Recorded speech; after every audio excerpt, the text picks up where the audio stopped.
Hi, I'm Claire. And I'm Heather. And we are Masterpeace Astrology. We're here with your forecast this week from Sunday, March 25th through Saturday, March 31st. On Sunday, the moon is in Cancer, and we said last week Saturday was kind of a barroom brawl kind of day, the 24th of March, and we're kind of extending that forecast to the 25th. It still's got a bit of an emotionally rough day, folks. It is. Moody. I think so. Brewing. Yeah, no, there is a lot of feelings, and I think what's happening is there's a lot of energy in the signs of Capricorn and in Aries. There's a lot of planets there. They're butting heads because they both have kind of the same goal, but they have different ways of doing it. And it's super strong feeling because four of those planets at the beginning of the week are in Aries. 3 are in Capricorn. Those two signs are cardinal signs. They form a square, and it is irritating. And the planets that are being reflected in Capricorn are actually a little bit more powerful than the Aries. They are. So if you are an Aries or a Libra, even a Cancer, you may feel a little crushed by the Capricorn. For sure. And that's why on Sunday with the moon in Cancer, also a cardinal sign, it's a little booty hurt. It's bringing in the feelings that we're feeling because we can't really act effectively with this Aries-Capricorn square. So keep that in mind. It's a good day to focus on nurturing yourself, being at home, focusing on just the kind of nurturing of yourself, and probably avoid socializing in depth. Yeah, this week in general, I would say like Monday, Tuesday are probably good social days. After that, you're probably going to want to hang out with loved ones that you trust at best. Right, and know that it'll be a little rocky, but relationships in general this week are a little bit rocky. Well, they are. That's the theme of the full moon on Saturday. Absolutely. It really is about relationships, and we're going to get into that, but let's just move through the week so you know that Monday is going to feel a lot better than Sunday did. It's going to be a very pleasant day. You'll notice it in the morning. You'll be like, oh, what's going on? This feels better. The sun is shining, hopefully if you're in the East Coast, and melting all that snow. And that would sure be nice if you had some spring warmth, but even if it's not in your environment, it's inside, the moon's in Leo, it's a sunny time. That's right. So Monday and Tuesday morning, moon is still in Leo, moon trines Mercury. It's a great communication day, at least in the morning. Moon squares Jupiter at night. That's a nice kind of a square, I think. I think it's the nicer square. I think it's a nicer square. So I think it's also a nice day. Yeah, it is. Moving into Wednesday, we both have different ideas on how the energy is reflecting. Well, that's because the moon goes into Virgo, and we're kind of taking a few different takes on that. So the moon goes into Virgo at 7:30 Wednesday morning, and that's kind of, again, a sharp change from Monday and Tuesday. Right. Because Virgo is not like Leo, it's a little pickier, it's an earth sign, and it immediately contacts Neptune in the morning. Is that Wednesday morning? Yeah, it does. Yeah. So there's a nice Moon Venus trine in the early morning, and then as we move forward, there's some aspects to Uranus. So I kind of see that as kind of lots of new ideas or new feelings and some spark added to it with the Uranus. I see that too. I see Moon and Virgo, though, forming an easy trine with that really powerful Pluto energy. Capricorn, Saturn, Pluto, Capricorn, Moon and Virgo. That trine can kind of inspire us maybe to be a little bit kind of... Earth is kind of likes to kind of get... An easy flow of Earth can kind of get stuck, and at the same time that's happening, we have Venus and Uranus forming a conjunction. So Venus is in Aries with Uranus, and when those two planets come together, the conventional reading is you want new experiences through love, new values, you have a sense of wanting things to be new, you want something to be new, and that drive to have that and to act on it is kind of at odds with some of that Earth energy, which kind of is interesting. I mean, Capricorn wants to preserve the status quo. It kind of adds a little bit of... impulsiveness to already kind of the Aries impulsiveness that's going on now, because Aries is not being able to flow the way it normally does. It's being blocked. Flow as in rushing. Right. Rams like to butt their heads, and all due respect to our ram friends out there, but Aries is ruled by Mars, and Mars is how we get what we want. Aries just likes to go out there and act and do things, and right on, Aries, right? But so Aries is basically like the military, and Capricorn is the structure of the military, and so it's fighting, and they're both fighting. If they can really find some sort of middle ground, really Aries, you're gonna lose out if you really try to be more Aries.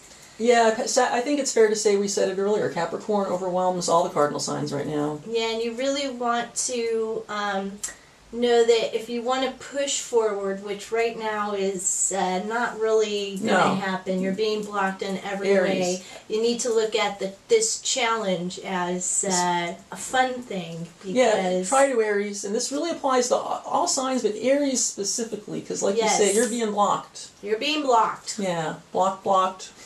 Totally blocked. I was going to say cock blocked. I was going to say, because that's you're really totally cock blocked. Yeah, you really are, Aries. Sorry, Capricorn, folks. sorry. Yeah, and that's why it really, if you've been paying attention like to the news, this energy was building last week, and it's here with us, I'm sorry to say, through about when Mercury goes direct, April 15th, and when we get planets moving into air at the end of April. We really have a deficit of air, a lot of fire, a lot of earth right now. And we're going to have more and a little bit of water at the end of the week. Yeah, and it's kind of just jumping ahead why that full moon is so significant at the end of the week. It's the introduction of some air, the faculty of thinking and being detached. Yeah. And so that's why the full moon is significant. Yes. So again, Aries, keep on knowing that, you are being blocked, but make this, whatever challenges you are facing, try to make it fun. And focus on the long game. And try to work on what is actually going your way, because that's where you're going to feel positive. The things you can control, because you cannot control out there, you can only control yourself, and the things that are actually working for you. And I think also, when you think about Aries being ruled by Mars, and just Aries is always, it's a pioneer, always striking out on a new thing.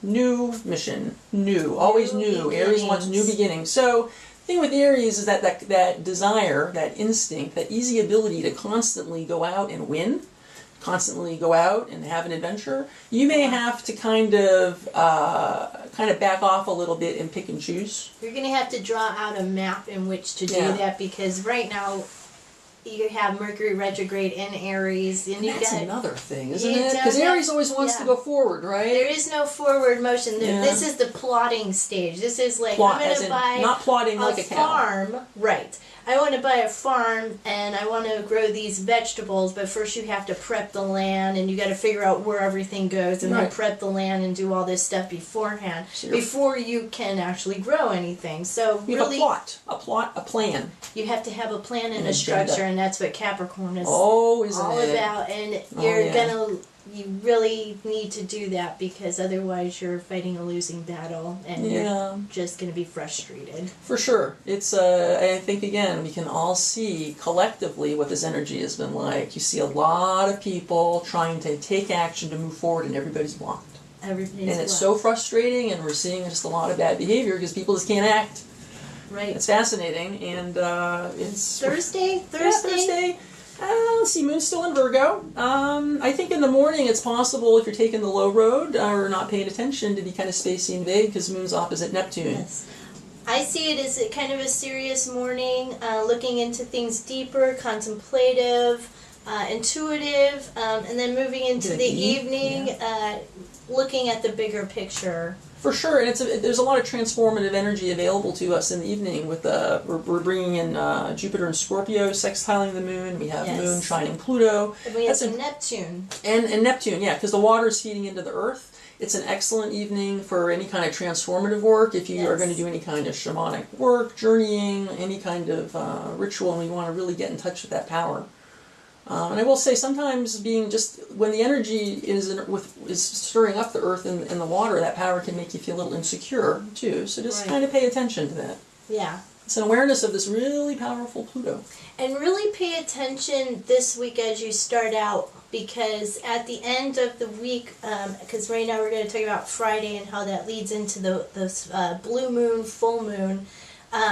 Because these are the kind of things that are coming up that it will probably take precedent during this full moon. It's going to be very potent. There could be a little bit of a surprise, but probably not. I think going into the full moon, we'll have a good idea of what we're going to. I think that's well said. I think if there's any surprise at all, it's Wednesday when Venus and Uranus. There's that meeting of of just the shock, and then the planet of shock, Uranus, values Venus. So that might be the shock. But I think after that, pulling, we're really just going to be, I think also manifesting and transforming on Thursday night. And then we move into Friday, and Friday is significant because not only is the moon going into Libra, like a little after 10 in the morning Pacific time, and starting to make us aware of the full moon, there's another big thing on Friday too. Venus in the evening is going into Taurus. So Venus in Taurus. Nice feeling. Taurus, and it's in its home sign. That's very powerful. So what's interesting is both Venus, both Libra and Taurus are both ruled by Venus, which is an extremely important thing to know going into this full moon because so Venus and Taurus is about foundation building, slow moving, stabilizing, warm, sensual, loving, and loves comfort over chaos. Absolutely. Libra has very similar values.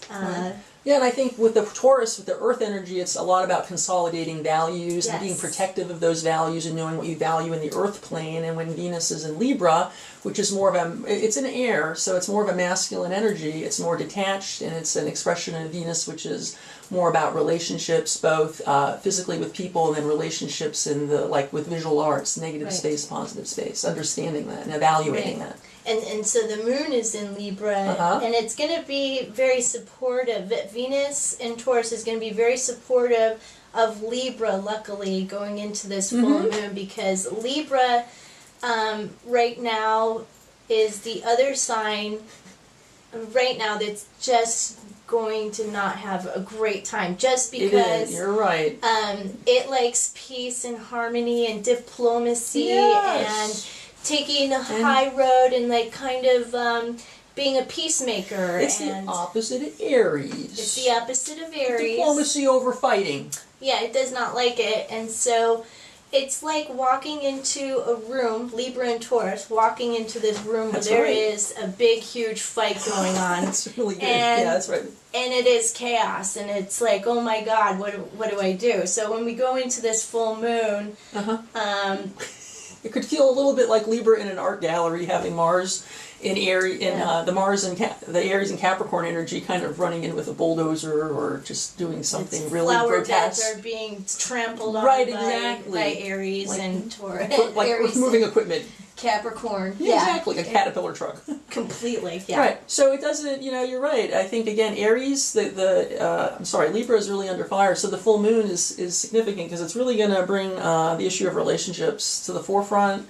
And I think with all that Capricorn energy in there as well, because imagine Moon in Libra opposite Sun in Aries, and then on top of that you have a big Capricorn sandwich forming a square to it, and it's just the big daddy at Capricorn is really bearing down hard on the opposition between Aries and Libra, between me and what I want and what is needed for a partnership. Relationship effectiveness in Libra, being effective personally in Aries. Being able to be mature enough to bridge the gap is what is called for in this full moon.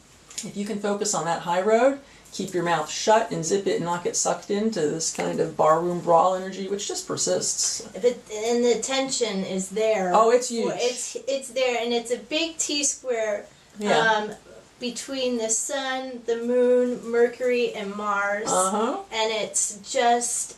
It's very intense. Because it's squaring 3 planets in Capricorn. But it is transformative, and it does want action. But the action is in this little brawl, and at the end, you're not going to know what's going to happen.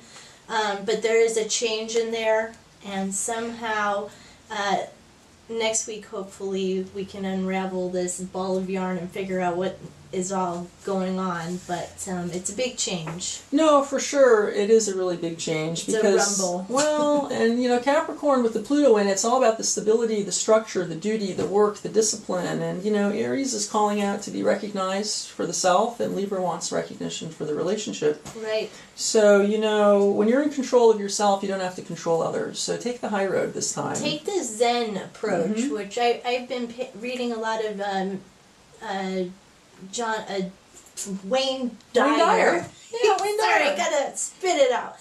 Wayne Dyer, and he talks a lot about the Tao, and I feel like that's like the best energy reflection to carry forward into this full moon and into this week, because you want to be peaceful as possible. Oh, yes. As peaceful as you can get yourself to be. Yeah, and I think it's important also to bear in mind that, I mean, this energy is tough. Saturn's in Capricorn, the ruler of Capricorn. Mars is also in Capricorn, and Mars is the ruler of Aries. Mars in Aries, it's the Capricorn Aries energy is so potently strong. It's very, very difficult right now. I would encourage you all to focus on your values. When you're feeling compelled to act, are your values and action aligned, and is the action worth it? Because we really, everybody, the cardinal signs really want to initiate action. Yes. And again, the blocks are very, very significant. We can't overestimate it. The best thing to do is to focus on your relationship effectiveness. Yes. And take a step back. Take a step back. And we'll see you next week on Sunday, and we'll have more astrology for you then. Thank you so much for watching. And happy blue moon, full moon. Yeah, absolutely. And shout out to all our Aries buddies. You just hang in there. Hang in there and hit the subscribe button if you like what you see, and hit the little bell so you can get notifications of our new